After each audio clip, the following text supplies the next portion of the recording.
Nepal is one of, if not the most, mountainous country on Earth. It's home to our tallest peak, Mount Everest, which it shares along with China.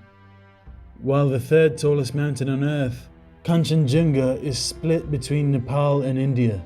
Despite being stuck and even sharing mountains with two of the world's consistently largest population centers, the Kingdom of Nepal has managed to stay unconquered and uncolonized by outside powers since its formation in 1768.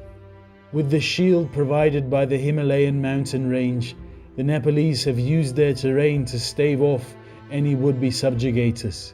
This observation leaves us with a few questions, namely, how could any army conquer such a harsh land as this, and who created and unified Nepal into the country that we know today? All this and more will be answered as we examine the life of Prithvi Narayan Shah, the father of Nepal. Even before the birth of this great unifier, his life was endangered by his own eagerness to enter this world.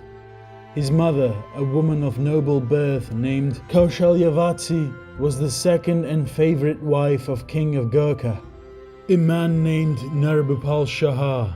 The kingdom of Gorkha sat precariously in the middle of 54 constantly warring minor Nepalese kingdoms. In many cases, especially in central Nepal, there was a kingdom for every mountain and every valley. From the outside, Gorkha was just another petty kingdom in hills of turmoil and division. At the age of 5, Prithvi Narayan Shah would begin his education. This task fell to the two court astrologers at the Gorkha royal palace. These two gurus tutored the young prince in reading, writing, mathematics, history, and astrology, the latter of which was a subject of utmost cultural importance to the Nepalese, as being able to read the stars provided valuable insight on day-to-day matters, harvest seasons, and even warfare. In conjunction with his worldly education, Prithvi was also raised as a follower of Hinduism. The kings and the kingdoms of Gorkha were one of the northernmost lands that followed the many gods of Hinduism that are closely associated with Nepal's southern neighbor, India. This is an important note to make, as the 54 Hindu kingdoms of Nepal were cut off from the rest of the Hindu world by the Muslim Mughal Empire. This foreign empire had established a strong foothold in northern India for the past century and conquered nearly all of the subcontinent by the time Prithvi was born. The other two neighbors of these 54 split Nepalese kingdoms included the semi-autonomous Tibet to the north, which had recently fallen to another foreign power, this one being the Chinese Qing dynasty. The final and perhaps most ambitious neighbor of Nepal was another foreign invader, to the southeast in what is now modern-day Bengal. Here, the conqueror was none other than the British East India Company. One day, all of India, Pakistan, and Bengal would become the crown jewel of the British Empire. But for now, the sea-based empire had started its conquest by threatening the many waterways of the Bengal Delta, including the mighty Ganges River. After securing these vital rivers and tributaries, the British appointed local puppet rulers that would be forced to pay monthly tribute to the British East India Company. Pinned between three of the largest empires on earth, the unification of Nepal was a necessity of life for these split kingdoms more than anything else. Prithvi Narayan Shah would have been educated on the delicate political situation that the kingdom of Gorkha had found itself in, the same situation he would one day need to navigate as king. Whilst growing up, Prithvi, on the orders of his mother, was instructed and forced not to indulge himself in any worldly pleasures or vices. This was done to empower the prince and build within him a laser-focused and fully grounded sense of duty as a king, with no ulterior desires. As Prithvi grew from a boy into a teen, his education shifted along with him. On top of his primary studies, he also began learning about military strategy and kukri swordsmanship. The kukri is the infamous curved dagger of the Gorkha that is still used to this day. The kukri acted as a military multi-tool along the same lines as an axe. The 18-inch blade could be used for digging, chopping wood, skinning an animal, and of course killing an adversary. By the time Prithvi was 14, he was already being married off to the daughter of the nearby king of Makwampur. His 13-year-old bride was named Indra Kumari, and with time the two would come to make a great match. The marriage went off without a hitch. This is until the after party. An argument broke out between the new in-laws, and eventually Indra Kumari was taken back to Makwampur by her father. Prithvi would go home married, although without a bride accompanying him. The king of Makwampur only agreed to fully give his daughter's hand away when Prithvi inherited the kingship of Gorkha from his father. After this confusing and slightly failed marriage, Prithvi would return to his princely training. The reason for this post-marital conflict may have arisen from the ambitions of Prithvi's father, King Narayan Shah. In 1737, after the halfway failed marriage, Narayan declared war on the kingdom of Kathmandu and claimed the territory and the city of Nuwakot as his own. Named after their capital and the modern-day capital of Nepal, the kingdom of Kathmandu managed to fight off the Gorkha invasion, pushing Narayan back to the domains of his own kingdom. After watching his father's campaign turn into humiliation, Prince Prithvi made a life goal to complete what his father could not. He would only need to wait 6 years to fulfill this self-made prophecy, as Narayan Shah would die on the April 3rd of 1743 at the age of 46. This would leave Prithvi Narayan Shah to be formally crowned as the king of Gorkha on the same day at 20 years old. With this inherited title, he was also reunited with his wife, Indra Kumari of Makwampur. He then set his eyes on annexing the region of Nuwakot. Before he could start in this endeavour, he named Shivaram Singh Basnyat to be the chief commander of Gorkha's military. Shivaram was a Gorkha noble that Prithvi Narayan Shah had entrusted the conquest of Nuwakot with. Prithvi wanted to christen his reign with a successful military campaign, conquest of the region that his father had claimed.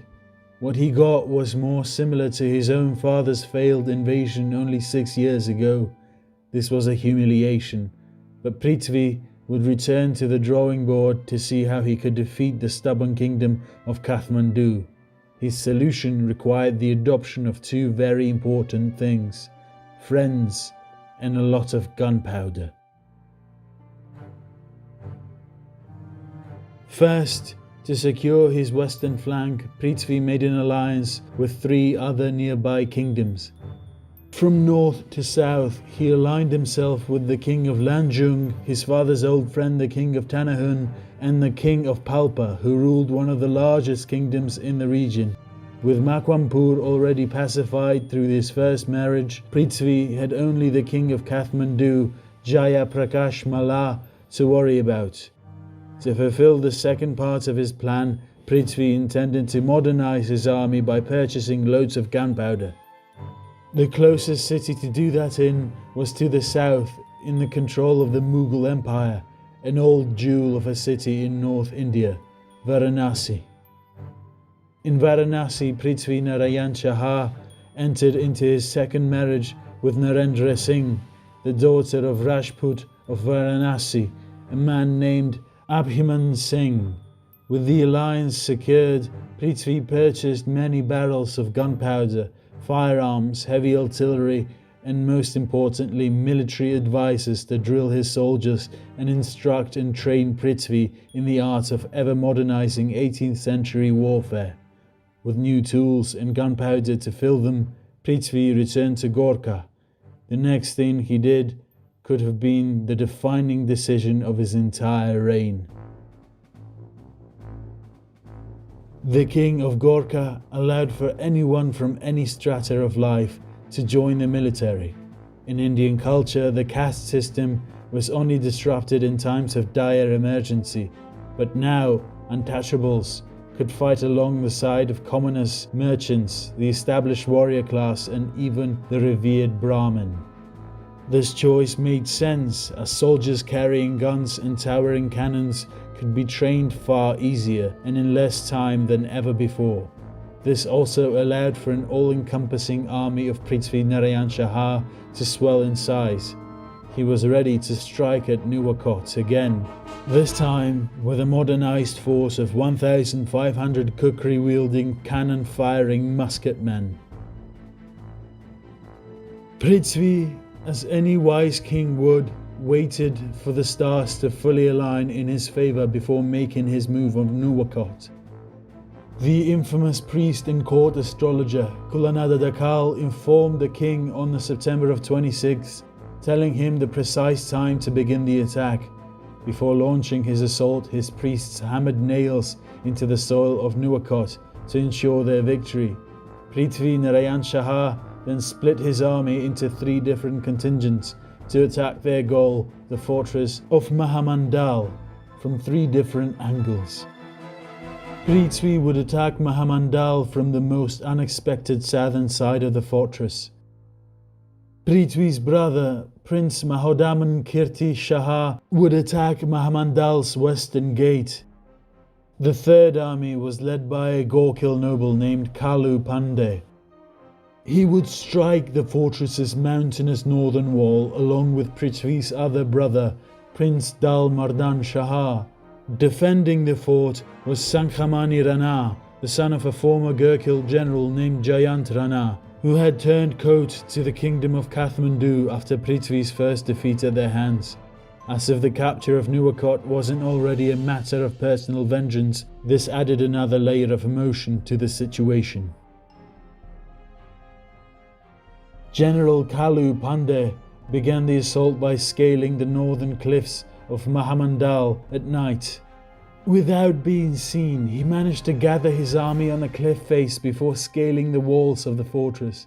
His sneak attack was so effective that the sleeping defenders of Mahamandal could barely even muster a counter-attack. Sankhamani Rana, the commanding officer, fought bravely before being surrounded by Gorkha soldiers. Wounded and desperate, Sankhamani Raha challenged Prithvi's brother Dal Mardan Shah to a duel. The 20-year-old prince accepts. After a short exchange, Dal Mardan Shah emerges victorious after chopping the head from Sankhamani Rana's body. By the time his brother Prince Mahodaman Kirti Shah arrived in the fortress, it was all but won by Kalu Pandey and his own brother's hands. Prithvi Narayan Shah was about to begin his very own assault on Mahamandal when a messenger arrived at his feet stating that the fortress was already taken. Surprised but not yet fulfilled, the king decided the time was right to march on the city of Nuwakot itself. The grand city was one of the gateways to Nepal's most prosperous lands, the valley of Kathmandu. On the 1st of October, the fort fell quickly to Prithvi, their defenders running to the last remaining nearby fort. This last stronghold in the region of Nuwakot was Belkot Fortress and was currently under the command of Jayant Rana, the father of the beheaded Sankhamani Rana and betrayer of Prithvi Narayan Shah. The siege of Belkot would begin in the early October and would last only a few days before Jayant Rana surrendered to his former king.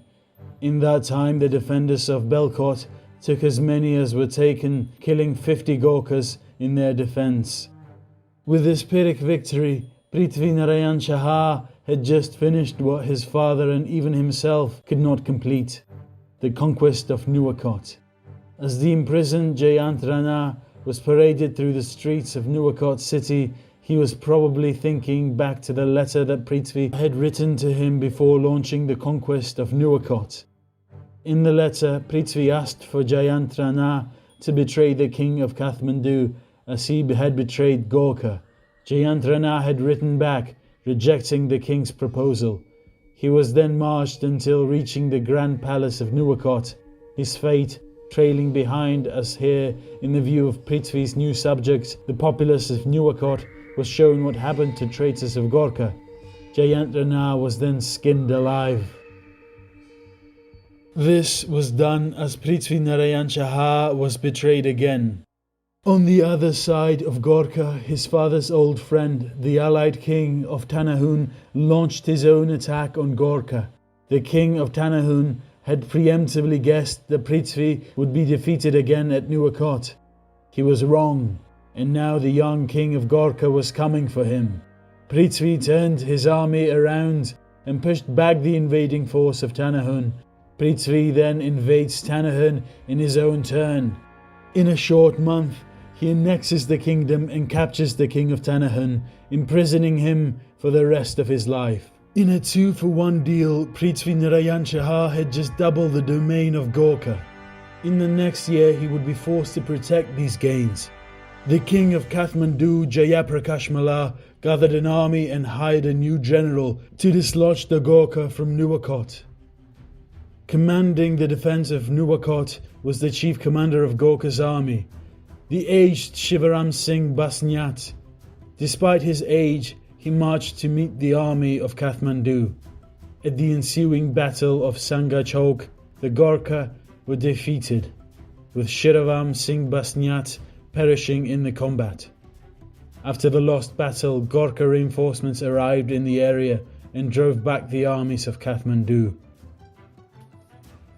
This loss left Prithvi Narayan Shah without a wise counsel of Shivaram Singh Basnyat, a man that the king had known since he was a boy. It also left an empty spot at the head of his military in need of filling. Who better for the job than the hero of Mahamandal fortress, Kalu Pandey? Together, the pair plotted on their next target for a whole decade before their military action. In this time, the kingdom of Gorkha was largely at peace, as Prithvi replenished his manpower and resupplied the stores of gunpowder. This was only the calm before the storm that would unify all of Nepal. The next target was not the already beaten kingdom of Kathmandu, as one might expect, but their southern neighbour, the kingdom of Patan. In 1757, a Gorkhali army under the leadership of Kalu Pandey and Prithvi Narayan Shah invades Patan. While attempting to occupy a town near their border, Kalu Pandey and the king are ambushed by enemy forces. Under the leadership of a Patani noble, Kalu Pandey is killed while assaulting the border town. The Gorkhali army begins to run while the Patanis chase the retreating men. Prithvi, with his army now on a full-scale route, dresses himself in the robes of a wanderer and pretends himself to be a travelling holy man to evade capture. Prithvi barely escapes back to Gorkha. Nearly half of his army could not say the same. A serious defeat. The 10 years of planning had gone to waste, and there was the death of a Kalu Pandey to top it off. Prithvi went back to the drawing board, appointing the son of his previous lead commander to replace Kalu Pandey. His name was Abhiman Singh Basnyat, and he would lead Gorkha's armies even after the death of King Prithvi Narayan Shah. Alongside to help this young head commander was the various brothers of Prithvi, who all seemed to be competent soldiers alike. In 1763, a plan was developed to fully surround the lush Kathmandu valley that the kingdoms of Patan, Kathmandu and Bhaktapur rested in. Then, after surrounding and cutting off the trade of these three kingdoms, he would starve out the most prosperous region in Nepal. The plan seemed sound, but required Prithvi to commit his own brand of betrayal. To surround the Kathmandu Valley, he would need to invade the kingdom of Makwanpur, a feat that could only be accomplished by fighting the brother of his first wife. Prithvi and his brothers commanded the armies as they overran Makwanpur. The Gorkha encircled their first enemy that King Digbardan Sen could muster, with the king only narrowly escaping. The king of Makwanpur retreated to the mountain pass fort of Hariharpur that could block the Kathmandu Valley to the south. Prithvi and the army of Gorkha defeat the king again and take Hariharpur. The kingdom of Makwanpur was now firmly in Gorkha's hands. The retreating king, with nowhere left in his own lands to run, sought help from the nearby ruler of Bengal. Mir Qasim, the Nawab of Bengal, was the British East India Company's appointed puppet ruler in the region. When the king of Makwanpur professed and told Mir Qasim of Prithvi's invasion, he decided to lend a hand. He sent a force of 3,500 Muslim Bengali soldiers in an attempt to dislodge the expansionist king of Gorkha. On January 20th of 1763, an army led by Gurgin Khan of Bengal was attacked and routed by the Shah brother-led army of Gorkha. Not long after this battle, Mir Qasim would be overthrown by the British East India Company. Prithvi was now the first Gorkhali king to defeat a non-Hindu country in battle, and he beat one that was supplied by the British Empire. In the same year, Prithvi and his armies ventured to the mountainous north of the Kathmandu Valley. The extreme peaks in this region meant that there was no established hereditary monarchy that ruled more than just a few hilltops, making this occupation far easier in cutting off the Kathmandu Valley from their lucrative trade with Tibet. Going east still, Prithvi's army takes the kingdom of Dolakha. The Kathmandu Valley was now completely cut off from the rest of the world. The mountains that once protected this fertile land were made its own prison. A blockade on a tremendous scale had just begun. The Gorkhas blocked all trade and hanged any blockade runners from trees. The three valley kings appeared in a hopeless spot. King Prithvi, as seems to be a theme, decided to press his advantage, perhaps a little too far. Sending his brother Prince Surpratap Shah, Prithvi orders for the capture of Patan. The undersupplied men still remained on guard as the Gorkha began a siege of Patan. After multiple assaults, the Gorkha were driven back from the walls each attempt they made. In the last assault, Surpratap Shah is shot in the eye by an enemy arrow. Miraculously, after losing his eye, the prince had survived the wound. For the second time, Prithvi had been defeated by the men of Patan. The king then returned to his blockade. He could be patient with his conquest, as it was he who was now in control of what came in and out of the mighty Kathmandu Valley. Prithvi starved the three kingdoms out for the following 3 years until 1767. In this year he sent his army under his now one-eyed Prince Surpratap Shah to the walls of Patan, in hopes of redeeming his previously failed attempt, and with 10 more years of experience since the first assault of Patan that resulted in the death of Kalu Pandey. The third siege of Patan began. Fearing that Patan was to fall, the king of the city sent word to his neighbouring valley kings. These three monarchs, once rivals, were forced together by the mighty Prithvi Narayan Shah and banded an army together strong enough to compete with Gorkhali might. Surpratap Shah defeated the coalition army with relative ease. For the three kings of Kathmandu Valley, this defeat was their last chance at not becoming conquered by Gorkha. Demoralized nobles from these three kingdoms began defecting to Prithvi Narayan Shah, among them being the same commander that had defeated and as a result killed Kalu Pandey all those years ago. This general opened the gates of Patan to the men of Gorkha. The king of Patan would manage to retreat to the kingdom of Pakhtanpur before his capture.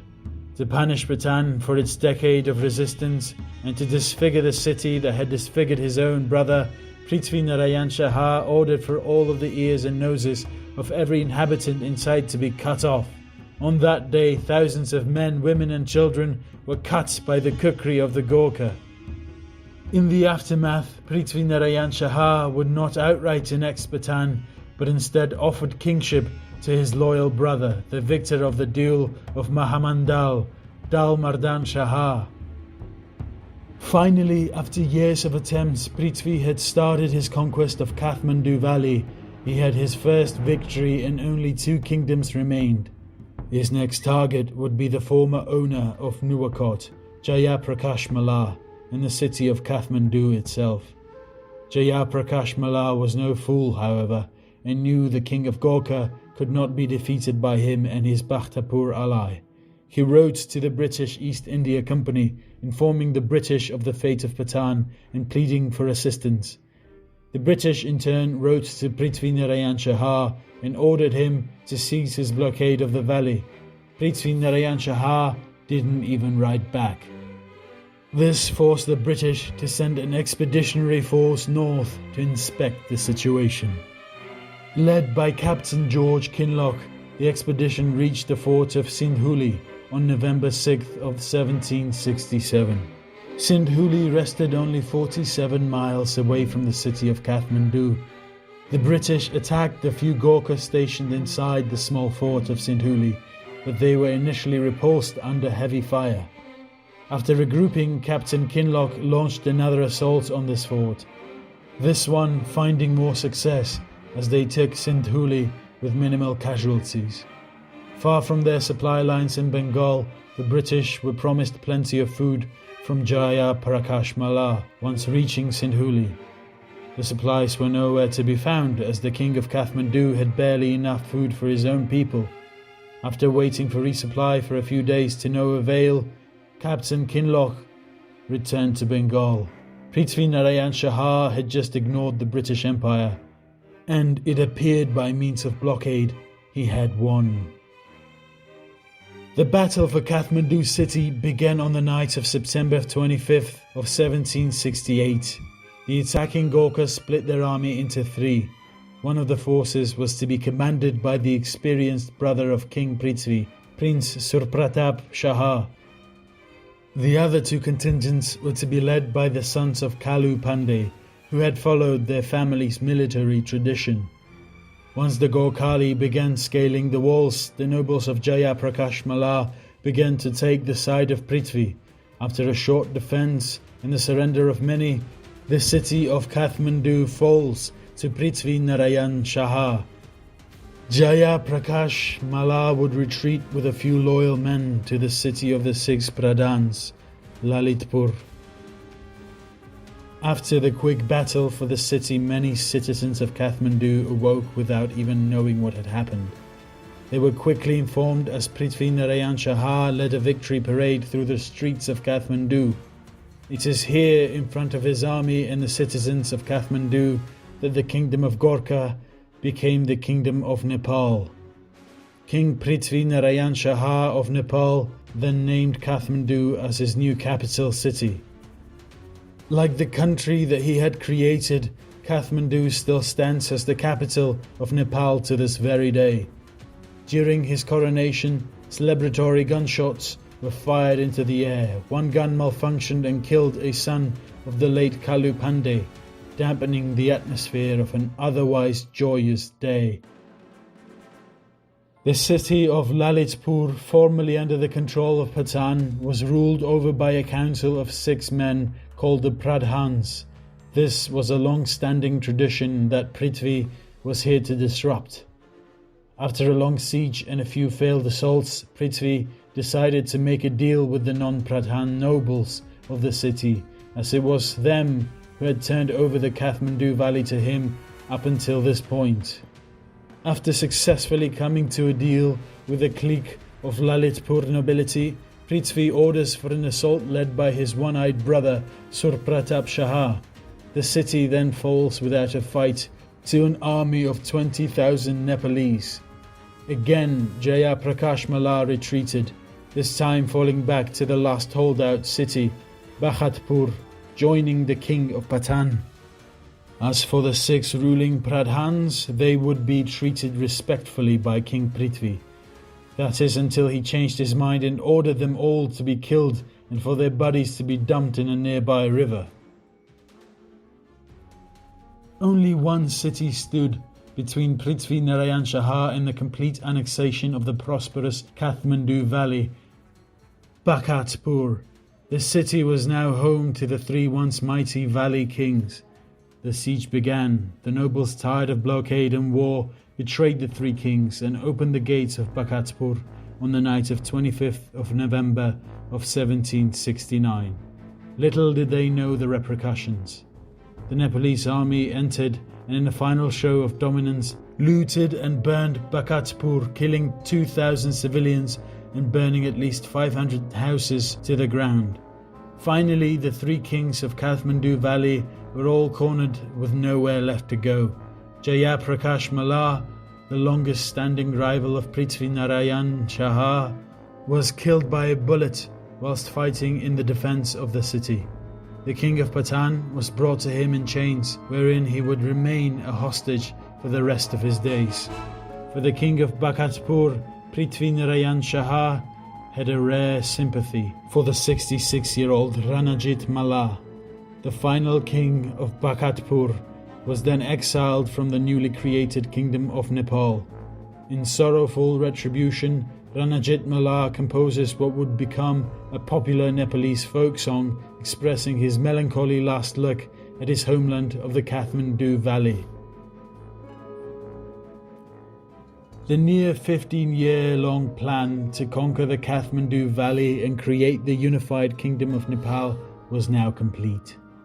The price Prithvi paid was steep and included Kalu Pandey, one of his sons, countless men, and the eye of his brother who led much of the campaign, Prince Surpratap Shah. The cost, though heavy, was worth it, as he had just laid the foundational block to a country that would last well after his death and survive all the way up to the modern day. After a decade-long siege of an entire valley, one might expect the king of Nepal to sit peaceful for a time while his people and the newly introduced people of the Kathmandu Valley, some without ears and noses, recuperated. The capture of Kathmandu only appeared to make Prithvi Narayan Shah even hungrier to unite more land into the newly created Nepal. To command his armies, he again sought help from his one-eyed brother, Surpratap Shah. The war-weary prince had seen too much warfare, however, even with only one eye, and declined the order of his older brother. An argument broke out between the two, and the king Prithvi of Nepal exiled him to his westernmost territory of Tanahun. Eventually, Prithvi Narayan Shah would order for his execution, as his generalship and displeasure at him made him a danger to Prithvi. The Limbuwan Nepalese War would break out on August 29th of 1771, as 2 Nepalese armies invaded Limbuwan, one from the north of Nepal and the other approaching from the south.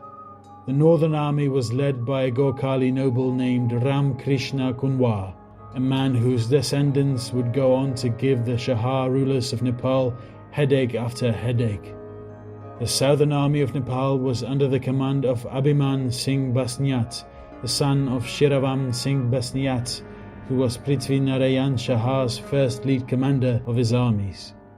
As 1771 bled into 1772, the war continued on a slow trajectory, the forces of Nepal being blockaded by mountainous terrain and a dry, high-elevation humidity. The outnumbered Limbuwan forces held out for a total of 3 years before coming to the negotiating table of Prithvi Narayan Shah. The following peace deal, called the Treaty of Salt and Water, annexed nearly half of the Limbuwan land, but in return recognized the kings of Limbuwan to be on equal footing with the kings of Nepal, ensuring their safety from Nepal for at least the time being. Shortly after the conclusion of the Limbuwan Nepalese War, King Prithvi Narayan Shah would develop a serious illness. When it became clear that he would not survive much longer, Prithvi decided to call for a grand council of his sons, brothers, priests, advisors, and generals. In this council, Prithvi would relay messages for the future kings of Nepal to follow closely in order not to undo the nation he had just created. These messages to future generations would be written down and compiled into the Divyopadesh, or the divine teachings. These messages included words on the fragile world position that Nepal was in. Prithvi called Nepal a yam between two boulders, referring to Nepal's position located between the Qing dynasty and the ever-growing British East India Company. Prithvi suggested to always remain close to the Chinese while ignoring the British as much as possible. He also told future generations of Nepalese to embrace Nepal as the new Hindustan, as most of India had fallen under the rule of the British or the Muslim rulers of the Mughal Empire. On his 52nd birthday, January 11th of 1775, Prithvi Narayan Shah would die from his prolonged illness in the city of Devirat, his body being burned on a huge funeral pyre. As Hindu tradition permitted, his 4 wives committed ritual suicide called sati, throwing themselves onto the pyre to burn alongside their dead husband. Their ashes were then spread by his son, who would succeed him, Pratap Singh Shah. Although he died young, the reign of Prithvi Narayan was followed with more ups and downs than a roller coaster. The man was beaten by his opponents almost as much as he defeated them. This would dismay a weaker man, but Prithvi learned from his mistakes and eventually compounded his hard-fought victories into triumphal campaigns. The last king of Gorkha and the first king of Nepal was a fair ruler who listened to the complaints of his people, while at the same time he was all too eager to show what happened if he was trifled with. Without Prithvi Narayan Shah's unification campaign, there is likely to have not been a modern Nepal, earning him the praise of the many Nepalese who consider him to be the father of their nation.